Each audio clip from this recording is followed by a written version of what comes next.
the coach. His name was Dustin Felder, because remember, it was an acting class I had never done. So he was like, stand-up comedy is your into the industry. Of all the teachers, I said the one guy that really made an impact that was palpable and tangible and gave me a different outlook was Bill Hall. My dad, he's been in law enforcement for over 20 years. He taught like the 4 rules of gun safety. It was always the Mets, but like right out of the gate, it was Carter and Keith Hernandez. Those were the guys. You know, I just want to say thank you. I've been watching you since I was a kid. Like I watched the Chappelle Show, and we would recite that shit all the time. It surprised me how much I enjoyed. I coached my daughter's softball team this year. It was one of the best times of my life. I dedicated this to Angela because I would not have done any of the stuff that I've been doing had it not been for her.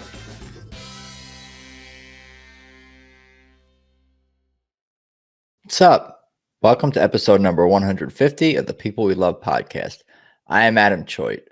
For more, check out peoplewelovepodcast.com. That will send you to my link tree where you can find links to subscribe. All the social media is there as well. It's at People We Love Podcast on Instagram if you want to follow. Please subscribe on YouTube and, of course, on whatever platform you listen to podcasts on. It's available pretty much everywhere, Spotify, Apple Podcasts, all that. I'm at Adam Choit on Instagram and Twitter. If you'd like to follow me, adamchoit.com will send you to all of my personal projects through another link tree as well. That's adamchoit.com.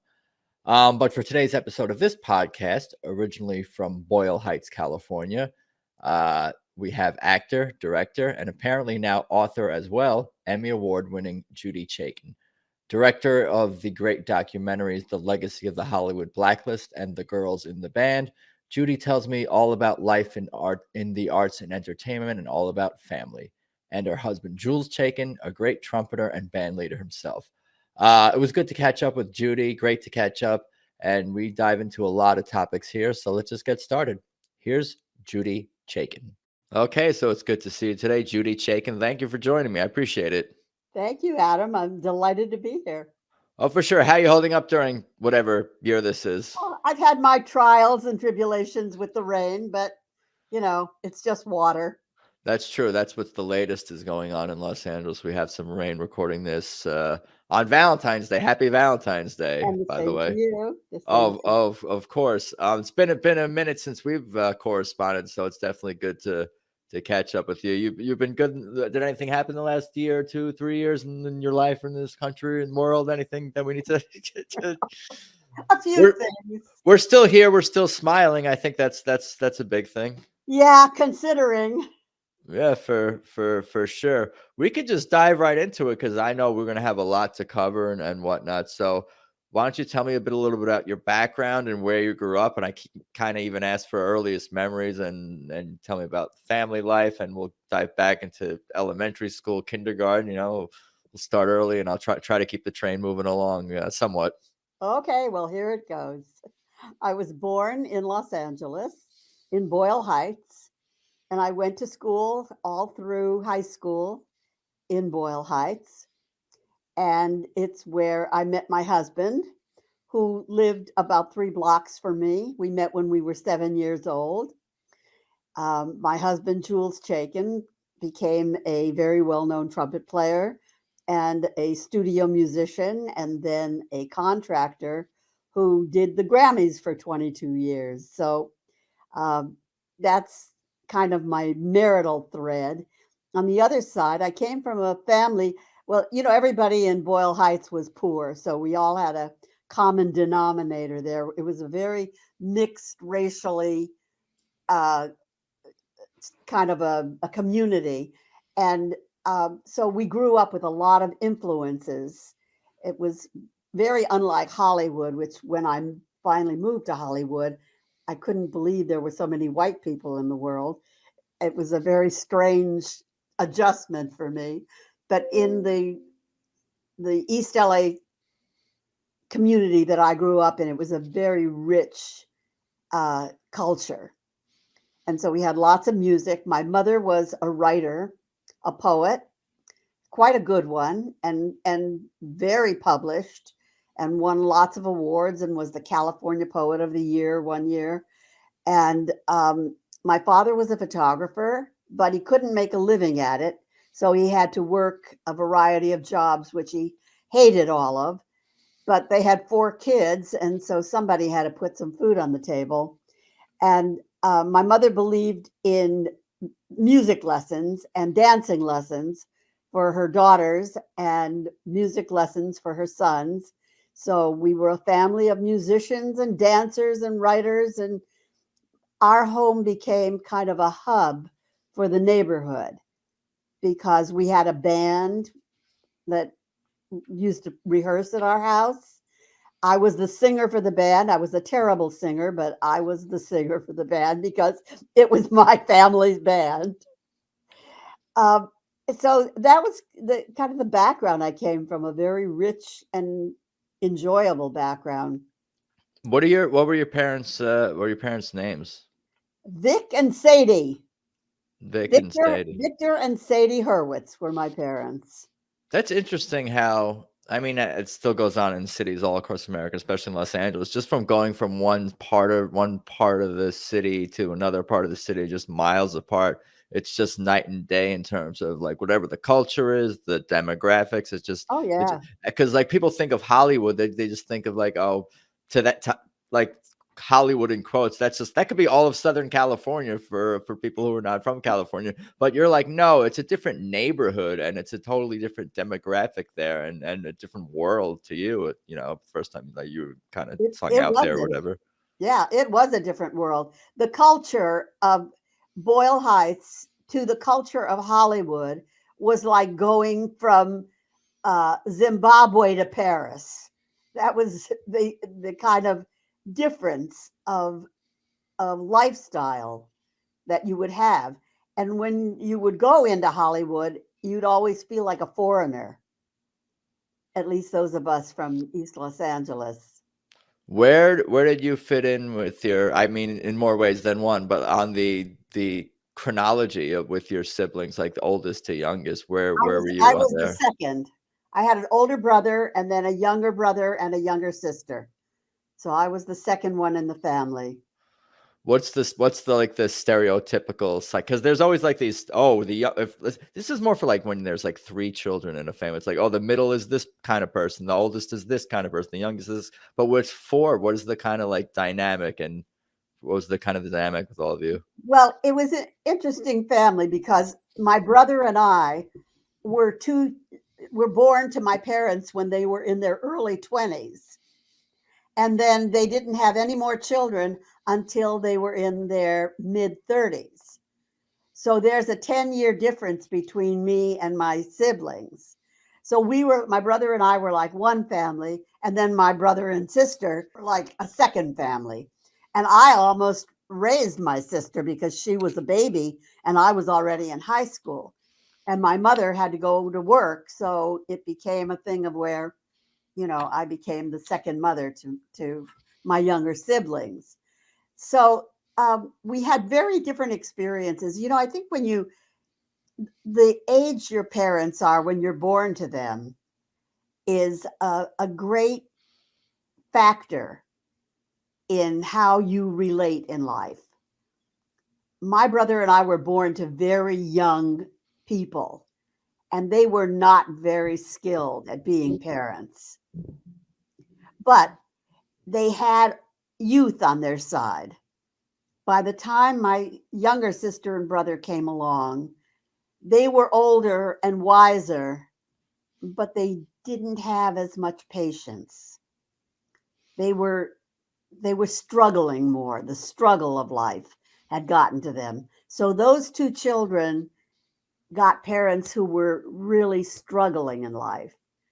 And my brother and I got parents who were young and enthusiastic and vital. So it had an interesting dynamic. Curiously enough, my older brother and my younger sister are more like each other, and my younger brother and I are more like each other. We're the middle children. So that may have to do with being middle children, because the oldest and the youngest the oldest one, I think, got the brunt of their inexperience. They just didn't know how to raise a child. And then the youngest one got the impatience of my mother to get out of the house already so she could go out and have a life after all these years of raising children, which she did. So it was an interesting dynamic like that. It sounds like this is stuff you've like thought about, but I'm guessing it's not stuff you about your family and your life and the dynamics that you like necessarily even thought of in the moment as you were going through it. This is all stuff that you've kind of reflected back on and thought about, because I don't know, when do you realize these things about yourself and your family? We all talk about this a lot, my brothers and sisters and I. My older brother passed away 3 years ago, but we have always talked about the family dynamics because we've always been interested in that. So, you know, I guess one of the things of being an artist is you're constantly examining your life. I was just going to say, you're always asking these questions. Why am I like this? Why do I want this? Why do I relate to this person like this? So I've thought a lot about my family. right. And I think as a creative person, like it makes sense that you and your family would be that way and sort of analytical about psychology and family and relationships and all that. Whereas, and it's good that some people can't even afford to have those like thoughts, whether it's time or financial. It's like two people are too busy working their 9 to 5, trying to put food on the table. And obviously everyone has their struggles, but to like, be artists, it's like you're thinking more about like emotional dynamics and yeah, whatnot. well, Like, your life is the food for your art. So it pays off when you examine it. what kind of music was your family and yourself into, even in like elementary school age, middle school, even before high school? What kind of was playing around the house, and what were you guys playing Well, yourselves? my family always loved music, and my father loved classical music. And he was a great whistler, and he used to whistle Beethoven symphonies, and he loved that. He'd be whistling all the time. And my mother loved popular music, and she even wrote some songs, a couple that got recorded. And whenever there was any kind of film or anything that had to do with music, they would make sure that we saw it. So, I think there was a Gershwin movie when I was quite young that I remember my mother taking me to. And then there was the big concert hall in downtown Los Angeles, the Philharmonic. And, we could hardly afford to put food on the table, but they always took us to concerts and ballet and exposed us to that. This is, I was gonna say, this is important no matter what. Like, I mean, it's easy for me to say or easy for some to say, but no matter what kind of economic state, a community, a country, individuals, a family is in, it's always important, I think, to take the time to appreciate culture and the arts and honor traditions and all these things, no matter what. It's because we're not machines. We're human beings, and these things just, I don't know, it's important to have things to look forward to, and no matter what your situation is, be able to, and it's always been that way, I think, throughout history. Like, entertainment was always needed, whether it's the Great Depression or the 80s or 90s or today. It's, yeah, or whether it was sitting around a fire, telling stories. We've always needed to share the human experience. And I think that it's really important to keep that alive, because especially with so much artificial stuff coming our way these days, right, you have to know the difference between the real thing when you feel it or hear it or see it. getting harder to tell, I suppose, in a lot of ways. It What is. about, yeah, what about Jules? Because you said you met him when you were first 7 years old, but when did you, I guess, become friends with him? Was it at 7 years old? Was it a little bit later? Well, he was best friends with my brother because they were both trumpet players. So they were best friends all through grammar school, and I just knew him. He was at the house all the time. And and then we got into junior high school, and I think in high school we started kind of gravitating toward each other. And he took me to his prom. He was a year ahead of me. And I took him to my prom. And once we graduated, it was just kind of, we knew we were going to get married. He never actually said, "Will you marry me?" He just started talking about when we were married, what we would do. And that's what we did. We got married shortly after we finished high school. We both went to college for a couple of years, but we both started working in our profession while we were in college, right out of high school. He was a very successful trumpet player. And, I started doing little bit parts in movies and doing theater. And, so we got married. We actually got married because he got a job in Vegas playing at the Riviera Hotel in the show band. And he knew that job was an unending job and he would go, and who knows when he would come back. So we decided to get married so we'd go together. So we did. We got married. We went to Vegas. I got a job dancing at the Thunderbird Hotel, and he was at the Riviera Hotel. And that's how we started our marriage. So it all sounds so much like fun and idyllic and romantic and all these things. I'm sure everything wasn't perfect and hunky dory, maybe even the early years to some degree, but it just sounds kind of amazing along the way. What do you remember about his early, like when you first, I mean, maybe you don't, but like when you first started to hear him play the trumpet? Tell me more about like his playing and even what stood out to you and what you kind of remember about his playing early days, I guess, or otherwise. Well, it's hard to say. I mean, I always knew he was a good musician, but it's hard to say, he wasn't like a soloist. He was like the lead trumpet player in the orchestra, which meant that he laid down the sound for the orchestra. And his job was to herd the whole band, which is what the lead trumpet player does. And he was so confident. I mean, that's what I really liked about him. He was totally confident in himself and in his talent. And I just knew that whatever he did in life, he was going to be good at it.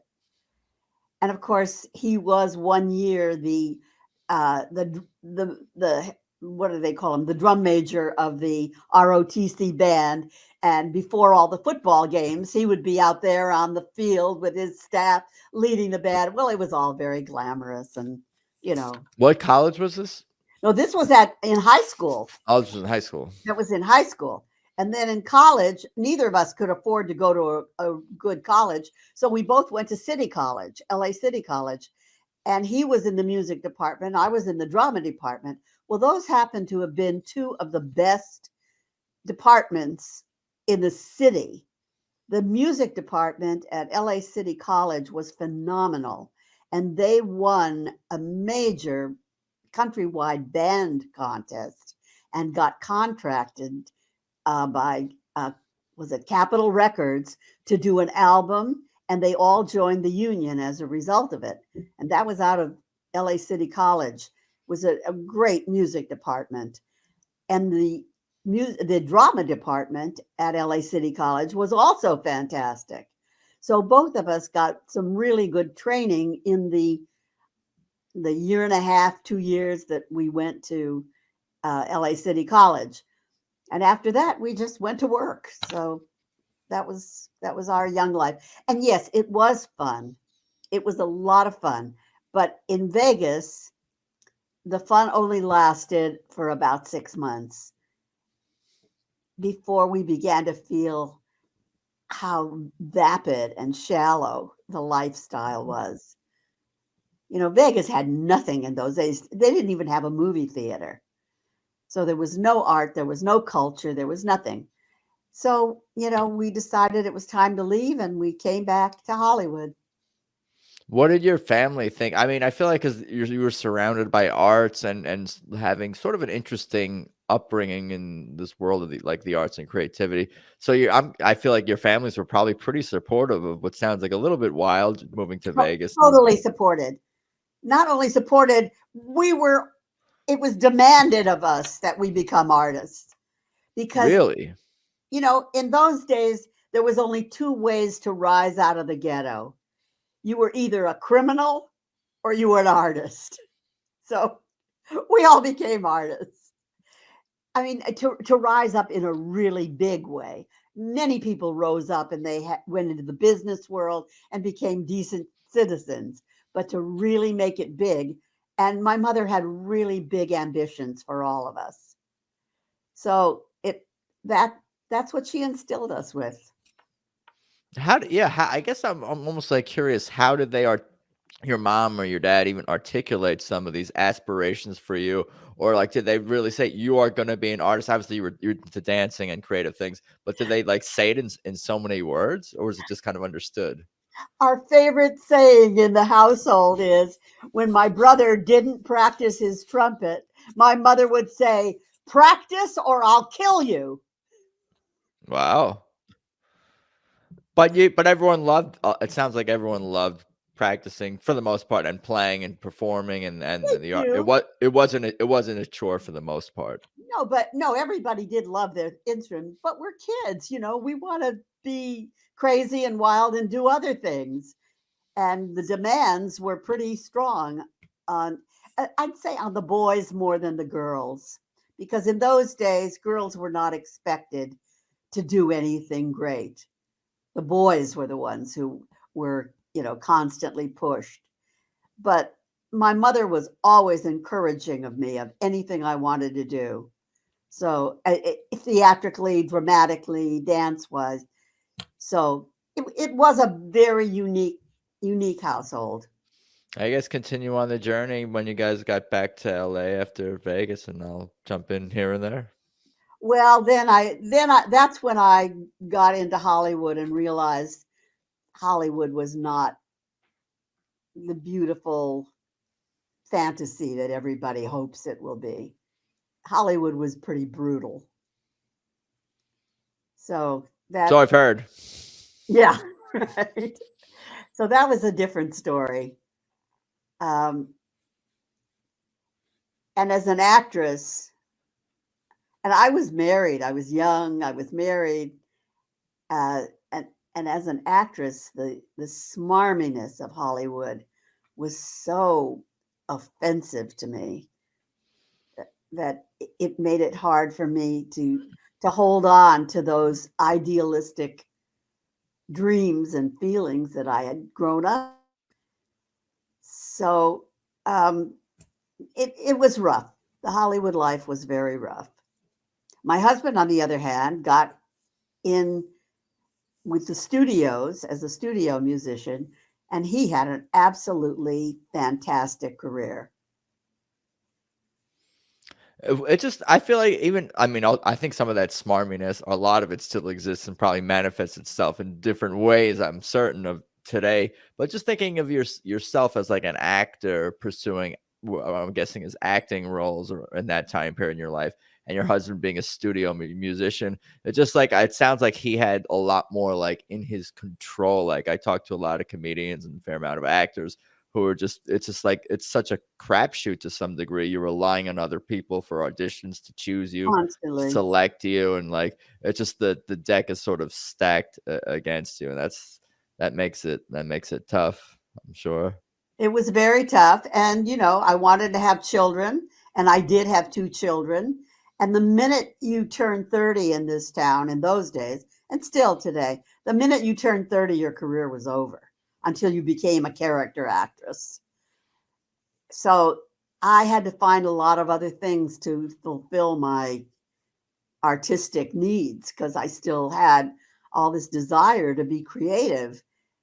And after I got involved with some improv theater groups, which was very satisfying for me, and began thinking about becoming a director. But there were no women directors. I just felt that that was something that I would be good at and that I wanted to do. So I spent about 12 years bumping around Hollywood, being an actress wherever I could. I did a few TV shows and a couple of commercials and, a couple of movies, but never enough to maintain a really rich, steady career that was going anyplace. And then I got a job in a play at the Mark Taper Forum, which is a branch of the Mark Taper Theater. And the play got picked up and taken to New York. And I went to New York with that play.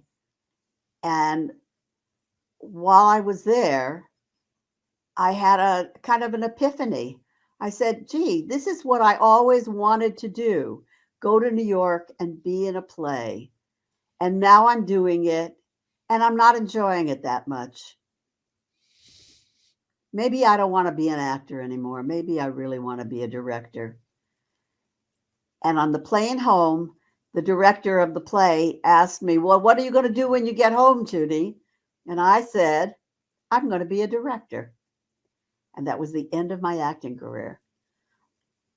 And about 2 months after I got home, I got called by a friend of mine who was a writer who said, I'm doing this political play and it's going to star a bunch of really high-powered women actresses. And I need to find a woman director who can handle these women actresses. Do you know anybody? And I said, yeah, me. And she hired me, and that was my first directing job. And the play ended up starring Jane Fonda. Wow. So I said, I think I made the right decision here. Right. Did you feel like you manifested that even before manifesting was a thing? Like, did you feel like that when that happened? Did you immediately make the connection that like you made this choice and then the universe presented this opportunity before you? I didn't feel that until Jane Fonda took the lead in the play. When that happened, I said, oh, this is more than just circumstance and casual experience and stuff. This is a manifestation. This is showing me, yes, you've made a decision, the right decision. Did you have experiences like that in your life, like those sort of like realizations and epiphanies at various points in your life up to that point, or no? Maybe not to that degree. Yeah, maybe not to that degree, but I've always been a kind of a mystical ooga booga person. And I was a meditator. I started meditating in the early 60s. The 60s had a really powerful impact on my life. It's one of the things that made me want to get to deeper places in myself than I could see myself ever going in the film business as an actor. So I did believe in that kind of manifestation. But having affirmation of it like that was very big. I don't recall any other huge affirmations like that, but that was pretty good. It's interesting the way you use the term like manifestation into affirmation. Just the fact that those almost and pretty much do rhyme. I'm almost like thinking maybe I need to be thinking in those terms of like thinking of the manifestation leads to the affirmation. Like it seems like that's almost like a formula to follow or something. Just listening to you speak on it out loud. I guess tell me more about your directing path and where life has taken you. Well, I've directed some theater. I've directed a couple of theater pieces. And then I got involved, as I said, I had been involved with improvisation, which I really loved. It's kind of the jazz of acting. And after I had done a couple of things in theater, there was an opening at the Groundlings for a teacher and director of their Sunday company. And I saw an ad in Variety or the Reporter or something.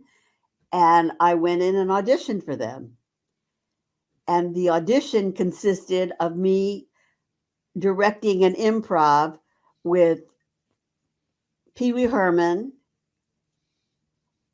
Phil Hartman, try to remember who the other people were in the company at that time. Anyway, it was all the top people in the Groundlings. Oh, Phyllis Katz and Tracy Newman and Trish, what's Trish's last name? Anyway, Mindy Sterling. Anyway, I got the job. And I ended up working at the Groundlings for 7 years and directing their Sunday company. And then I took over as the main company director when the main company director wanted to go on vacation. So I got to work with all these incredible people. Wow. Yeah. So, and those 7 years were the happiest years of my life in Hollywood. There's nothing like having a job where you go to work and laugh every night. Yeah, that's super. Do you ever get, like starstruck or by anything like that when it comes to working with some of these high profile, super talented people? But maybe they were up and comers at some of those points. They were up and comers at that time. They weren't, Phil and Paul Rubens were not stars. They were just members of the Groundlings. Right. So I was intimidated a little by their talent because I had come to see the shows a couple of times to see them, and I knew that the company was just filled with super talents. So, It's just that like these people, they're quick witted, but is it really that what it is? Just like sometimes I see that like, oh, I'm kind of witty and whatever, and then when I see like a stand up comedian or improv actor thinking on their feet, like I'm like, oh, my brain can definitely it just cannot work as quickly as them. Is that what it is? There is a gift that great improvisers have that is just inborn. You can't teach it to anybody. You can teach people the skills of improvising, but that quick-wittedness, oh my God, when you see that on stage, it's phenomenal. And to get to do that so many years with so many great people was really an enormous gift. But while I was doing that, I was always toying with the idea of directing something because I had gotten into the AFI directing workshop for women, and I did a short film there. A short film called Dear Norman, which was a takeoff on Norman Lear and his shows. And Norman Lear saw it and called me in for an interview, and I ended up working there as a dialogue coach, supposedly on my way to becoming a TV director. Well, that didn't work out. There were no women TV directors at that time, and the one opportunity that I was about to have, the star of the show put the kibosh on it and said, "I'll never let a woman direct me." So that was, that began to show me that door was closed to me as well. But I had gone to the American Film Institute, and I really wanted to do something on film. So while I was at the Groundlings, we got a lot of side work that came into the Groundlings. We were always getting hired to do shows, places, to do like industrials, to do videos for companies. And I ended up directing all the videos because the main director of the company didn't know anything about film and didn't want to deal with it. So I ended up doing all of those. So I've got all these little videos that I directed with people like Phil in it, and all the great talent, John Lovitz, and all those guys. So I began to get more hungry to do more film. And that was the period where I found my first documentary story, which was about the Blacklist in Hollywood. I went to a jazz festival in Ojai with my husband, and we stayed in a bed and breakfast of a woman whose husband had been blacklisted in the witch hunts of the late 40s. And when she told me her story and started naming names of people in Hollywood that I knew, people I had auditioned for, people that I had met in various places, and started telling me these stories of what had gone on and how they had ruined the lives and careers of so many people.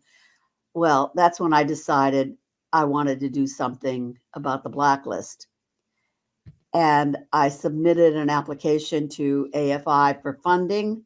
I got the funding, and that started me on the Blacklist film, which took almost 10 years to make and was nominated for an Emmy. So it was that was kind of another one of those turning points. Okay, now you've been nominated for an Emmy, you can go out and have a career as a director. Ha ha ha.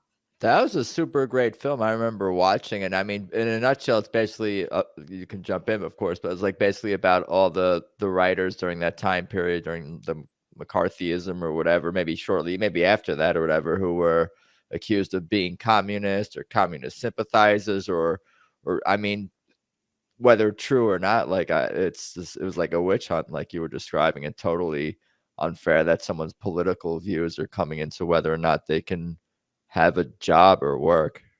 Yeah. Yeah, the film was called Legacy of the Hollywood Blacklist because what I did was look at the legacy of what that did to the families and the people who came after and their relationships after the Blacklist and what it did to Hollywood. Did you So, face, I was gonna ask if you faced backlash upon the film's release, or negative responses from anyone, or had enough time passed, or what was like the reaction, and especially the negative reaction I'm curious about, if well, any? I didn't get negative reaction to what I did. I got very positive reaction because enough time had passed and everybody had said their mea culpas. But while I was making the film, I got a really interesting call from a producer at 20th Century Fox who said, "Can you come in and talk to me? I'd like to talk to you about your Blacklist film." So I was very excited. I thought maybe he was going to give me some money to finish. You know, when you're making these films, you're raising the money all the time that you're making the film. So I go in and I have a meeting with this guy, and he's asking me about the film and what I'm doing. And then he says, "You know, I'm just curious to know, are you talking about my uncle?" And his uncle is somebody who had ratted, who had named names before the committee and had left Hollywood and was now living in Hawaii. But this guy, who was still a contemporary producer, was nervous about me naming his uncle. And his uncle wasn't even that big. I didn't have anything to say about his Yeah. uncle. And once I assured him that his uncle was not in the film, the meeting was over. I think that's what it is, though. And I think that's a service that you're doing, is just making people who deserve to be shaking in their boots a little bit nervous about shaking their boots. And then, I mean, it's a form of justice and retribution in some regards, but doing it in the most productive way you can through story and artistic expression, and through serving others and telling the story of others who deserve to have their stories told, especially because they suffered unfairly, unjustly. Well, it did have some very good repercussions as a result, not just of the film, but of the people in the film who had been working for this for many years. The Writers Guild decided to give credit to all the writers who had been blacklisted for the films that they were not listed on. And they did a really incredible ceremony at the Motion Picture Guild, and I directed it. It was an evening that I directed with where all the we had actors portraying them and using their words and their testimony in front of the committee, those who were called before the committee, and then the names were restored of all the people. So I'm happy to say that it had a good, positive outcome. A lot of people must have like come up to you like after the film was released, who like I'm sure a lot of people that night or people who were part of this world like thanking you for what you've done and telling you, saying, you know, showing appreciation. I'm just guessing like I'm sure you Yes. got a fair amount of that.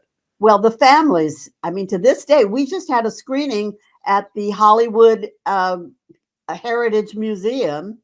They did a 50-year retrospective on the Blacklist.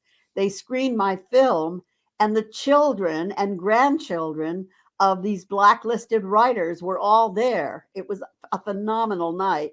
And again, they did come up to me and thank me for that. So I was honored to be among them. There's the blacklisted people were some of the greatest writers in Hollywood. And, you know, to just be with them and talk to them and their wives and their children, it was amazing. It just goes to show, like, if you make impactful art, creativity, films, especially document, whatever it is, narrative films, like the impact can really be lasting forever. And like in some regards, I feel like the film festival run, does it ever really end for you? Whether it's with this film or even we'll get into the girls in the band a little bit, I'm sure. Like it's like you're always taking these films to places because more and more people are discovering it, new locations are discovering it, future generations are discovering it. Perhaps even unfortunately, some of the lessons of these films need to be relearned and retaught and taken in a new context and you know, new what do you call it? Just new world that we live in. It's just like the stories that we've told from the past are definitely still relevant. Oh yeah. I mean, the Blacklist story is one that's going to have to be told over and over and over again. And it does keep coming back. And you know, I do still get sales on it, strangely enough, after all these years. But there is an awareness of the young people that there was something interesting there that happened that they haven't been taught enough about. Where do we go from here on the timeline or highlights or Right. I'll let you steer. Okay. Well, you know, since the story is about people we love, there have been some really significant people in my life that have, first of all, obviously my mother was very significant. And my husband, who, you know, we stayed married for 54 years. And till death did us part, as they say. He championed me and my work. It's not to say that he was always happy that I was out when he would have rather had me be home making dinner and taking care of the kids, because that is a dynamic that every woman deals with and every marriage deals with if there's two working people in it. But he was pretty far ahead of his time as far as being, you know, conscious of what women were suffering and what women had to deal with. And so not only did he support me, both emotionally and financially, he taught me. He taught me those things that women never learn.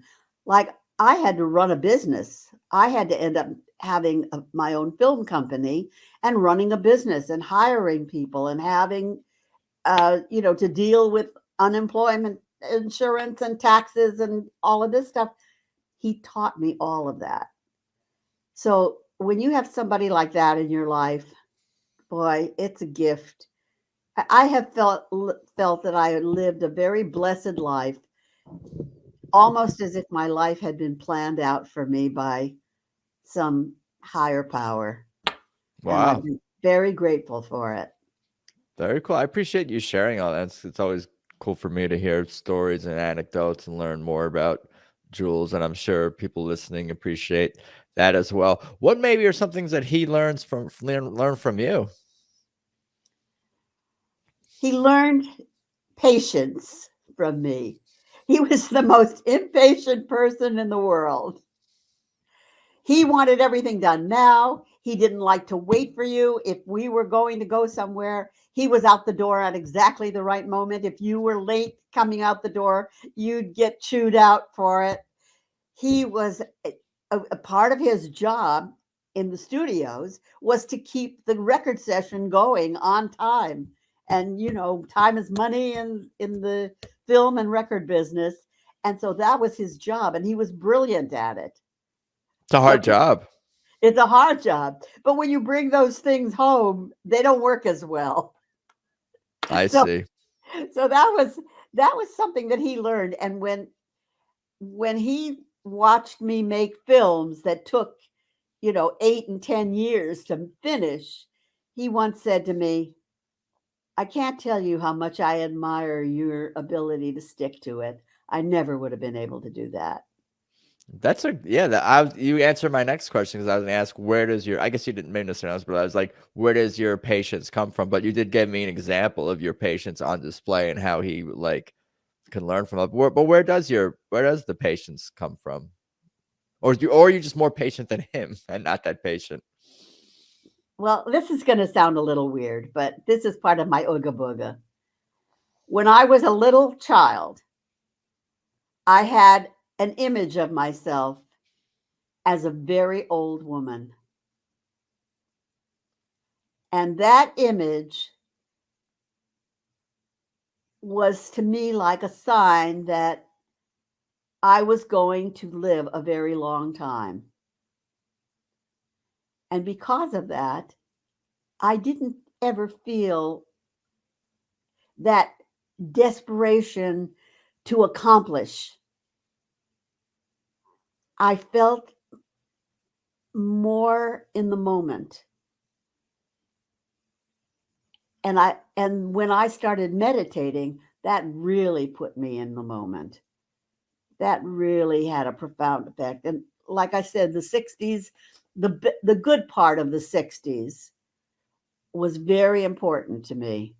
It grounded me. It gave me a good relationship with nature and with time and with the universal aspect of our lives. And I felt that was a gift that I had been given, that I saw myself that way so young. And so now here I am, the woman that I dreamed of when I was 6 years old. An old woman and still kicking. I see that. No, that's great. It's almost like, I was going to say, like being, how do I take this? Like impatience is like, I lost the thought. I had something really good, but I lost it. Unfortunately, it'll come back. Have patience. Right. I will have. I'll try to. I'll try to. But I think being impatient in the moment, no, it's gone. It's gone. It'll. There is a good side to impatience. It motivates you. It gets you to do things. It makes you step outside yourself. Sometimes when you're patient, you don't have that burning edge that other people do.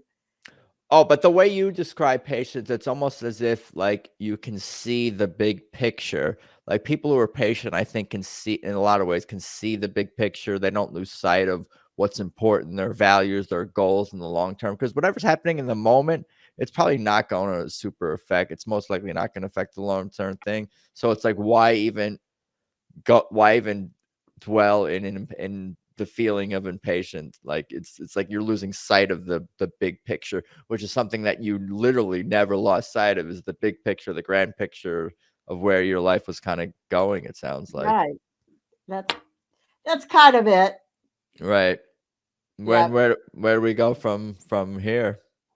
Well, I guess the next film that really had an impact on my life, after I did Legacy of the Hollywood Blacklist, I started working pretty steadily as a director. I was getting a lot of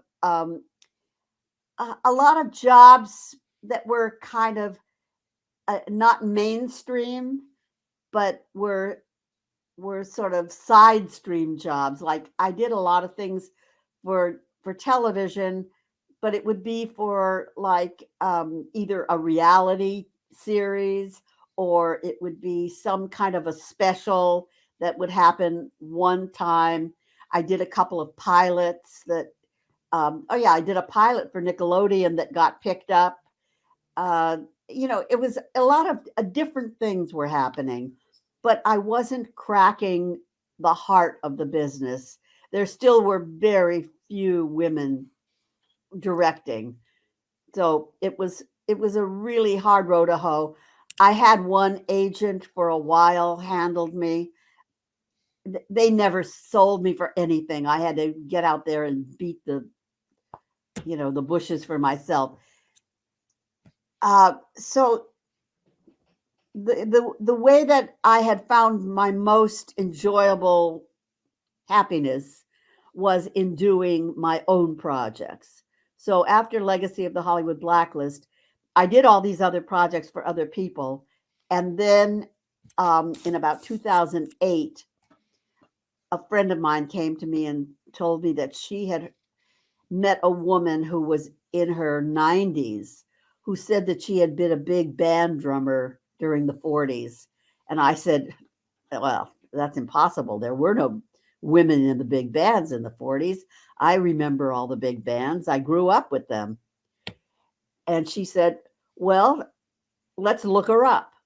So we looked her up online, and it turned out that she had been the drummer with an all-girl band that had been pretty popular at the time.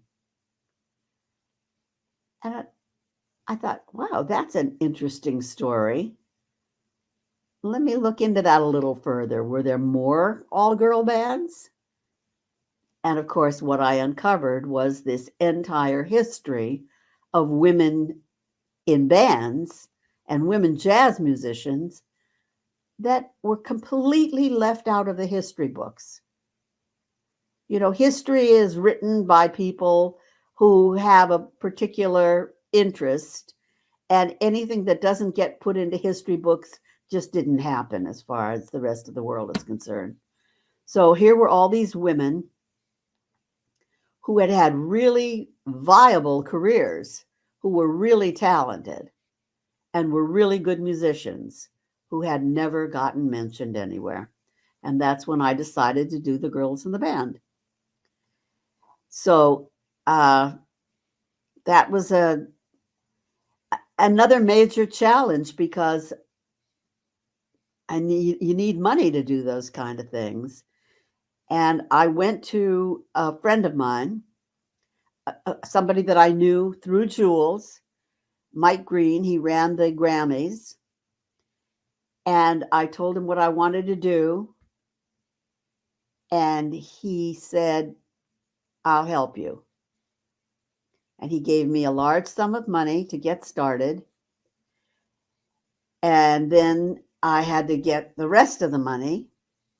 And I had a lot of fundraisers, that goes on for years. I started shooting, having fundraisers, traveling all over the country, talking to people. It's never ending. And then somebody put me in touch with Hugh Hefner. And Hugh Hefner had a jazz show on television in the 70s, I believe it was. And so he loved jazz and he loved women. And I brought in my project and he financed it. He financed the final large chunk of money that I needed to get it finished. So the film came out. It went to film festivals and won a bunch of awards and got distribution. We were in theaters, in the Laemmle theaters for 22 weeks. We premiered at Lincoln Center in New York. And the rest is kind of history. The film has just gone on to do incredibly. I just came, not just in July, I came back from a 3-week tour of France. They brought me over there, a film society brought me to France and toured me around the country showing the film for 3 weeks. So that's the latest on Girls in the Band. That's awesome, and congrats on all the success with it. I've, of course, seen the film numerous times, of course, and it's super just well done film and interesting stories and great music. And I understand that, like, getting permission and licensing rights and all that stuff, that's a big hassle as well with making music documentaries, is actually be able to use some of the music in the films. That's a big challenge from what I understand. That, I've had so much luck with friends. The great composer Johnny Mandel was also another very close friend. And when I finished doing the film, Johnny had just sold his entire catalog to Universal Studios. And a lot of the music that I was using in the film was from Universal Studios music. And the cost of the licenses was enormous. So one day Johnny called me up and he says, "How's the film coming?" And I said, "Oh, great, but I'm having some trouble with the licensing." He said, "Well, is there anything I can do to help you?" And I said, "Well, I've got all these things with Universal that I need to get." And he said, "Well, I'm very tight with Universal now. They'll do anything I want." So I said, "Well, why don't you ask them if they'll give me a favored nations clause?" Now, I don't know if do you know what favored nations clause I guess is? not. Okay. Favored nations clause means that one distributor gives you a flat price and every other distributor agrees that they'll give you the same price. And nobody else will get more than that. And so he went to Universal and talked to the head of music and got me a favored nations clause. I think we ended up paying something like $100 per cue. So it all worked out in the end. It worked out. It worked out very well because of Johnny. You need friends in this business, I tell you. That's for sure. I'm curious about some of the reactions that you noticed with the film. Does it vary from festival to festival to country to country now that you've even shown it overseas? It depends on, I'm guessing maybe it depends on even the ages of the audience, like depending on how much they connect with the music or the era. Do you see different reactions from audiences? Well, I'll tell you one interesting little thing that just happened. When we finished the film, I was selling DVDs. And I was selling so many DVDs that I had 1,000 of them pressed. And they're shipped to me and they're sitting in crates in my basement, which just had a flood, by the way. Yeah. But they, in the past year, past 2 years, the sales of DVDs have just gone into the toilet because nobody's buying DVDs anymore. They're streaming. Well, in January, there's a big jazz cruise that goes out every year. And this year, they showed my film on the jazz cruise.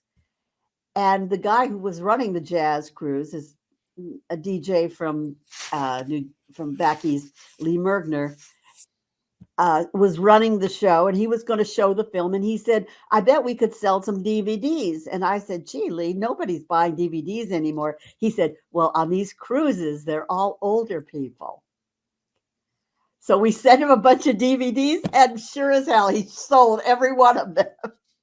So the only people who are buying DVDs are older people now. Everybody else is, right, especially when they're all kind of like trapped on the cruise, where it's like, I don't know, it's like there's limited things to buy, I guess, if you're on a ship. Yeah, I can see you get caught up in the emotion of it, like things were working on your favor. good stuff all around. I don't know if there's anything else you wanted to mention or any highlights of career stuff from Girls in the Band or the Blacklist or about Well, Jules or anything. I'll give you a little update. Sure. You know, if you just keep following your nose in life, things appear to you that you never imagined. At this late stage of my game, I have a new career. I have become a personal memoir ghostwriter. I have written 4 books for semi-famous people. Wow. And that has led me to submitting some short stories to places. So I have submitted a bunch of short stories. I've gotten 3 published. I've just got one just got published this week. I've got one that I did called 3 Nights with Lady Day, which was about my encounter with Billie Holiday when I was 20 years old in Vegas, by the way. And now I've been asked to read that story at one of these story slams. So all of a sudden, I'm coming back, I'm being a performer again, and I'm doing this writing career that I never had before. And it's just like, okay, whatever's next. That's so cool, and you have such a great attitude, and you're so open and flexible, but ambitious and creative, but also you kind of just go where life leads you in a lot of ways. Such an inspiration. Like, it's cool for me to hear all that, and I feel like I have no excuses for anything. And no, I shouldn't complain about anything as well. You know, this is mainly for people who are over the age of 30 and think that life has passed them by. Right. You know, every decade has something new to unfold for you. If you just leave yourself open to it and don't be caught up in the stress of thinking I'm not good enough, I can't do it, I'm too old, it's passed me by, it's going to happen for somebody else, but not for me. Well, you know, maybe I didn't become the major star that I might have dreamed of in Hollywood or the big director that I might have been, but I have had a hell of a good ride. So good stuff. I can't fault that. Yeah. Glad to hear. What about, I mean, we kind of touched on it maybe a little bit, but what about ghosts and aliens? Do we believe in those things? Have we have any personal experiences with either UFOs, anything like that? I've never had an experience with UFO. I did have a ghost experience, a very good ghost experience. We moved into the house that I live in now, this house, and the man who had moved out, his wife had died previous to him moving out, and he remarried. And the week that we moved in, my husband went off on the road with a band. I think it was with Burt Bacharach at that time. As he always did. Whenever we moved, I always ended up doing the moves because he was on the road. So we moved into the house, and I'm in bed. And in the middle of the night, a woman is standing at the foot of my bed, and she says, "Where's Helen?" And I knew right away this was the dead wife of the man who we had bought the house from. And I said, "Helen doesn't live here anymore." And she left. And that was my big ghost experience. But it was so clear. It was so absolutely clear. Too many people have told me too many stories that are somewhat similar to this in some regard that, like, I don't doubt. I have not had personal experiences anything like this, but so many people have the kind of, and they retell in a way that does make the hair on your arms like stand up. Like, yeah, there's more going on than I understand, certainly in this universe. Yeah, and it wasn't scary. Like, you think a ghost story is going to be scary. It wasn't scary at all. I think that's more a comment about you and your fearlessness as a person than necessarily. I mean, a being standing at the foot of your bed sounds absolutely frightening. It sounds it when I say it, but there was no fear attached to it. It was a very otherworldly experience is all I can say about it. It's like somebody kind of just knocked on your door or kind of entered, but they had the wrong house. Sorry, wrong Exactly. person. Yeah, exactly. That's exactly what it was like. Exactly. Good stuff. I appreciate the conversation, the stories. Anything else? Anything you want to plug, promote, where people can find you, follow you? I know the Girls in the Band is on Amazon. I saw and all that, of course. Let me see what's going on. I'm doing on the 23rd. I'm doing a panel discussion on a site called Herflix, HERFLIX, and it's about it's for Black History Month, and it's about the girls in the band, because they're all the women, many of the women, not all of them. There were many Black women musicians who were in the film. And it's also about one of the first Black films that was ever made in this country by a small group of Black filmmakers in the 40s who were outside the studio system and were making these Black films for theaters, for Black theaters, that none of us ever saw.